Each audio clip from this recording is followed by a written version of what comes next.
Assalamu alaikum. Students of class 9. How are you all? How are you all? Students, it is my lecture number 35. Students, it is my lecture number 35. And in this lecture, we basically study about the comparison between covalent bond and the coordinate covalent bond. Okay?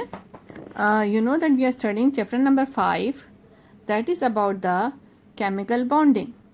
It is the chapter number 5, chemical bonding. And I would like to recall the topics of this chapter. In this chapter, we have studied about the formation of chemical bond and how does the chemical bond will form.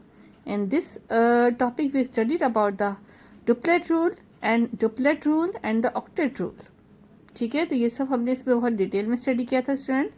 After that we have seen that how many types of chemical bond exist. Basically there are two types. ठीक है, the type which is done by the transfer of electron and the type which is done by the sharing of electron. ठीक है, so the first type which we have studied in detail, that is the ionic bond. It is also called as the electrovalent bond. ठीक है, which is done by the transfer of electron from one atom to the another atom. ठीक है, तो ये हमने बहुत detail में study किया था.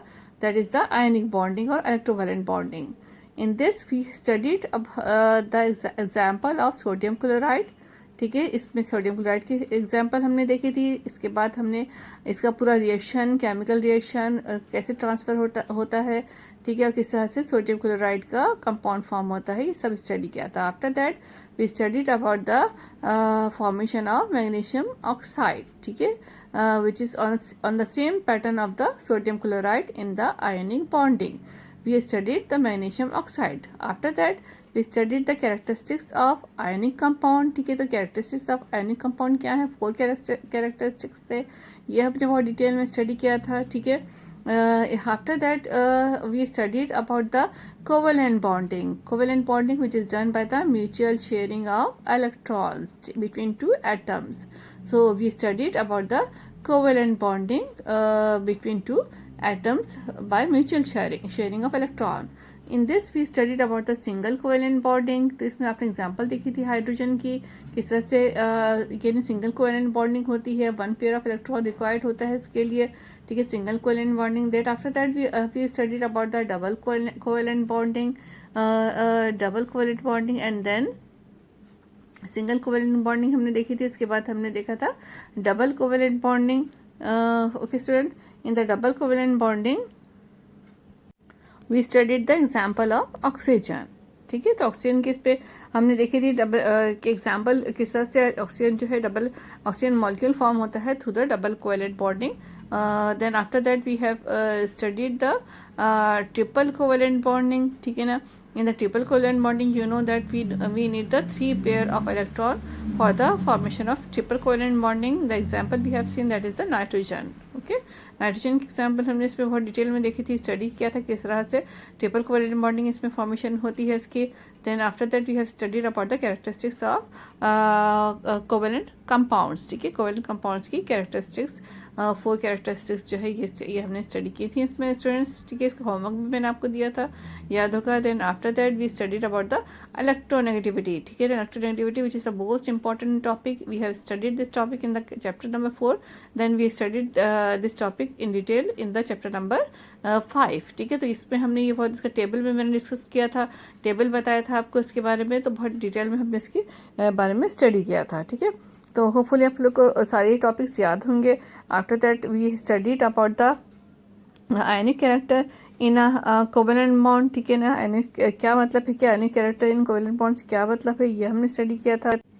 Then after that we studied about the non polar covalent bond through the Linus bonding scale. ठीक है, in that we have seen the example of hydrogen, oxygen, nitrogen, ठीक है ना, methane, ethene.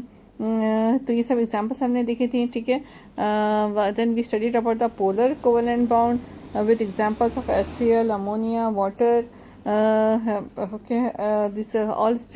Then after that we studied about the electrovalent bond through the Linus Pauling scale. In this we studied the example of sodium chloride. ठीक है students, ये सब हमने study किया था. After that we studied about the coordinate covalent bond or dative covalent bond. ठीक है, in that we have seen what is the acceptor, what is donor, what is lone pair, what is the one sided pair sharing of electron. ठीक है, इस तरह से one sided sharing of electron coordinate covalent bonding में होती है. In this we have seen the example of formation of ammonium chloride through the coordinate covalent bonding. ठीक है, by the participation of ammonia and hydrogen chloride. ठीक है ना, तो ammonia acid किस तरह से रिएक्शन करके अमोनियम क्लोराइड फॉर्म करते हैं कोऑर्डिनेट कोवलेंट बॉन्डिंग के लिए, ये स्टडी किया था. Then we studied about the reaction in which water will react with the hydrogen ion and it will form the hydronium ion through the coordinate covalent bonding. ठीक है student, तो ये सब हमने इसमें स्टडी किया था.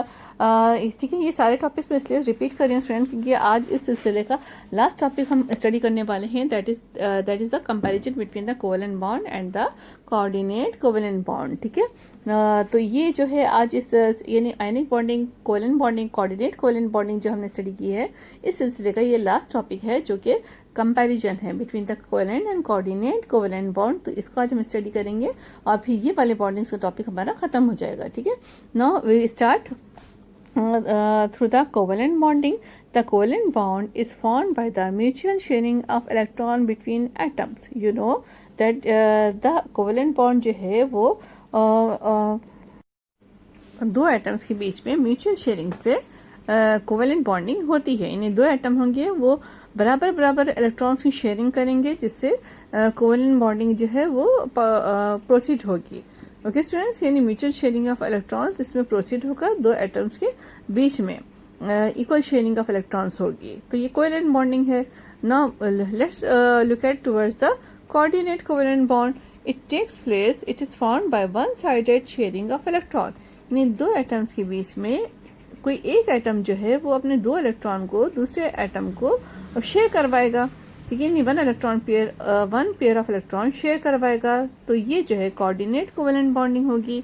Now look at the second point of covalent bond, that is the covalent bond is formed between the similar और dissimilar atoms when electrons are mutually shared. ठीक है, जब दो एटम्स के बीच में इलेक्ट्रॉन्स म्यूचुअली शेयर होते हैं तो जो दो एटम्स होते हैं वो सिमिलर होते हैं या फिर डिसिमिलर होते हैं. सिमिलर मीन सेम होते हैं, लाइक हाइड्रोजन के दो एटम्स हो गए तो सिमिलर हो गए, या फिर डिसिमिलर एटम्स होंगे, दो डिफरेंट एटम्स होंगे कोई भी. ठीक है, तो क्या राइट, तो दो डिफरेंट एटम्स होंगे तो वो जो है डिफरेंट एटम्स होंगे जो कि म्यूचुअल शेयरिंग ऑफ इलेक्ट्रॉन के थ्रू कोवलेंट बॉन्ड फॉर्म करेंगे. यानी कोवलेंट बॉन्डिंग में दोनों चांसेस है, एटम सेम भी हो सकते हैं और एटम जो है वो डिसिमिलर यानी डिफरेंट भी हो सकते हैं. ठीक है, नाउ कोऑर्डिनेट कोवलेंट बॉन्ड, ठीक है, is formed between two atoms, between the two unlike atoms, one having an electron pair available for the sharing of other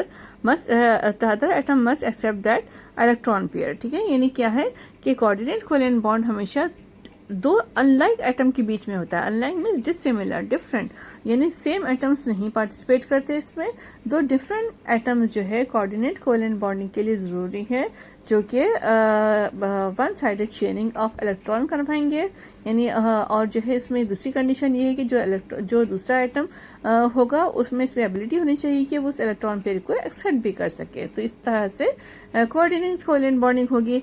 now third point of the covalent bond, ठीक है, that is the covalent bond may be polar और non polar. ठीक है, covalent bond जो है polar भी हो सकता है और नॉन पोलर भी हो सकता है.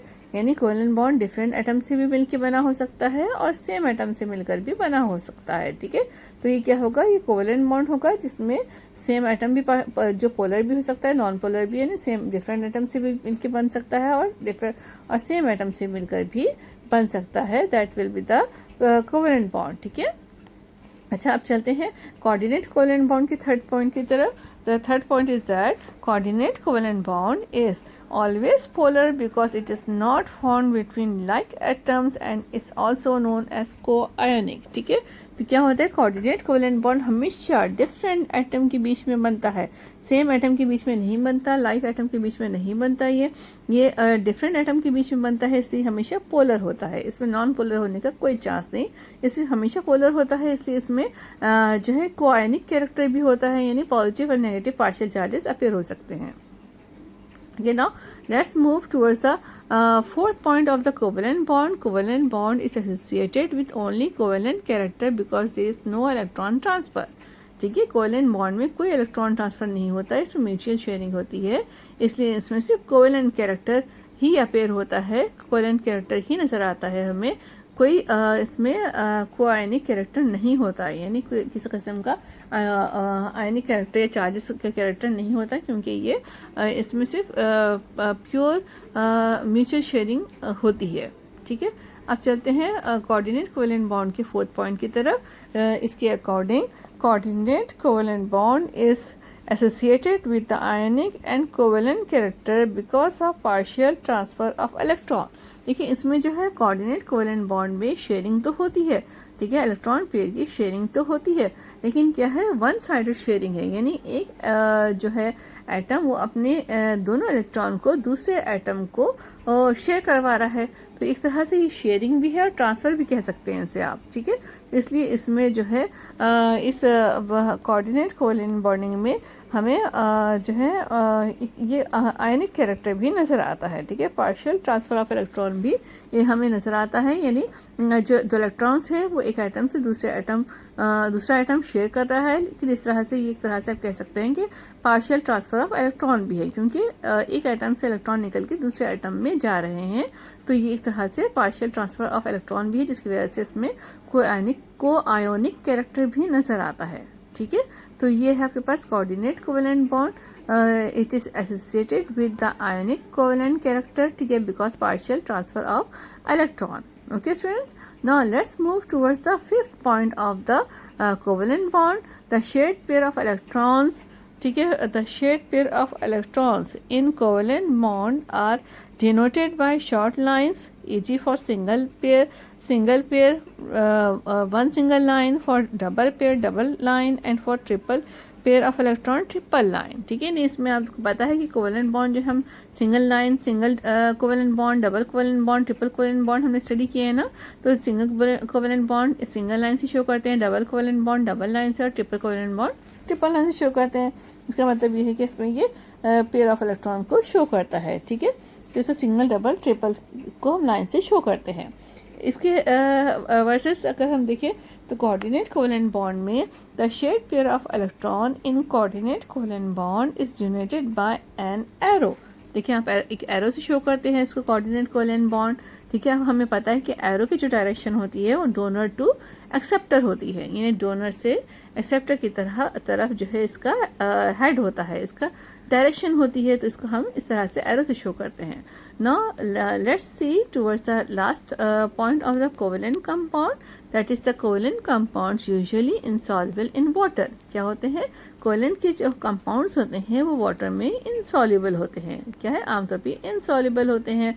Covalent compounds they are insoluble in water. ये इनकी एक पहचान है कि कोवेलेंट कंपाउंड्स को अगर वाटर में सॉल्युबल करवाया जाए, उनको हल करने की कोशिश की जाए, तो हम देखेंगे, हम ऑब्जर्व करेंगे कि जो कोवेलेंट कंपाउंड्स हैं ये वाटर में ये डिज़ोल्व नहीं होते हैं, ये शो करते हैं कि ये जो है इस वाटर में इनसॉल्युबल है. तो ये इनकी एक बहुत क्लियर पहचान है, और इस तरह के टेस्ट को हम लेबॉर्ट्री में जो है बहुत इजीली परफॉर्म करके हम इनके इस कैरेक्टर को चेक कर सकते हैं. Now sixth point of the coordinate covalent compound. ठीक है, ये बिल्कुल इसका अपोजिट है, यानी कोवेलेंट कंपाउंड का अपोजिट है. क्या है कि coordinate covalent compounds are sparingly soluble in water. ठीक है, क्या कैसे अपोजिट है कि कोवेलेंट कंपाउंड्स तो सॉल्युबल नहीं होते वाटर में, जबकि कोऑर्डिनेट कोवेलेंट कंपाउंड जो होते हैं वो वाटर में स्पेरिंगली सॉल्युबल होते हैं. स्पेरिंगली यानी बहुत जल्दी, बहुत फास्ट, बहुत तेज़ सॉल्युबल हो जाते हैं, बहुत अच्छे से सॉल्युबल हो जाते हैं, बहुत जल्दी सॉल्युबल हो जाते हैं, बहुत रैपिडली फास्ट सॉल्युबल हो जाते हैं. ठीक है, तो ये कोवेलेंट कंपाउंड के बिल्कुल अपोजिट है. ठीक है स्टूडेंट्स, तो देखिए ये कंपैरिजन है between the covalent bonds and the coordinate covalent bond. Hopefully आपको समझ में आ गया होगा। आप दोनों को साथ साथ पढ़ते जाइए, खुद समझ में आ जाएगा, कोई इतना डिफिकल्ट नहीं है, बहुत इजी टॉपिक है। Okay students, in comparison we have studied the 6 points, ठीक है। तो कोवेलेंट कंपाउंड्स और कोऑर्डिनेट कोवेलेंट कंपाउंड्स के हमने 6 पॉइंट्स पढ़े हैं जो आपने याद रखने हैं। Now let's move towards the homework of today, ठीक है। What is the homework? ठीक है, homework is concern with the topic of today, that compare, right the question, compare between covalent bond and coordinate covalent bond, ठीक है। I'm repeating the question, compare, C-O-M-P-A-R-E, compare between covalent bond and coordinate covalent bond. It is the question. In simple, you will write the answer. You can write the answer from the book. The page number is 88. ठीक है, you will put the heading comparison between covalent bond and coordinate covalent bond.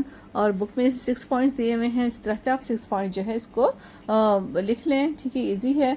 बीच में column बना के इसके जो है 6 points को आप जो है रजिस्टर्स में नीटली जो है नोट डाउन कर लें, तो ये आपका होमवर्क कंप्लीट हो जाएगा। Hopefully students, I think you have no problem in the topic. अगर समझ में ना आए तो दोबारा से जो है इसको रीड करिएगा। Okay, now we have done about the ionic bond, covalent bond and coordinate covalent bond. ये तीनों टॉपिक्स हमने बहुत डिटेल में बहुत अच्छे से कर लिए हैं। होपफुली समझ में आ गया होगा। If you don't understand, if you have any query, then you can ask me students, ठीक है, क्वेश्चन कर सकते हैं। Please do your homework on time and send your registers for checking. Okay, thank you, take care, अल्लाह हाफिज़।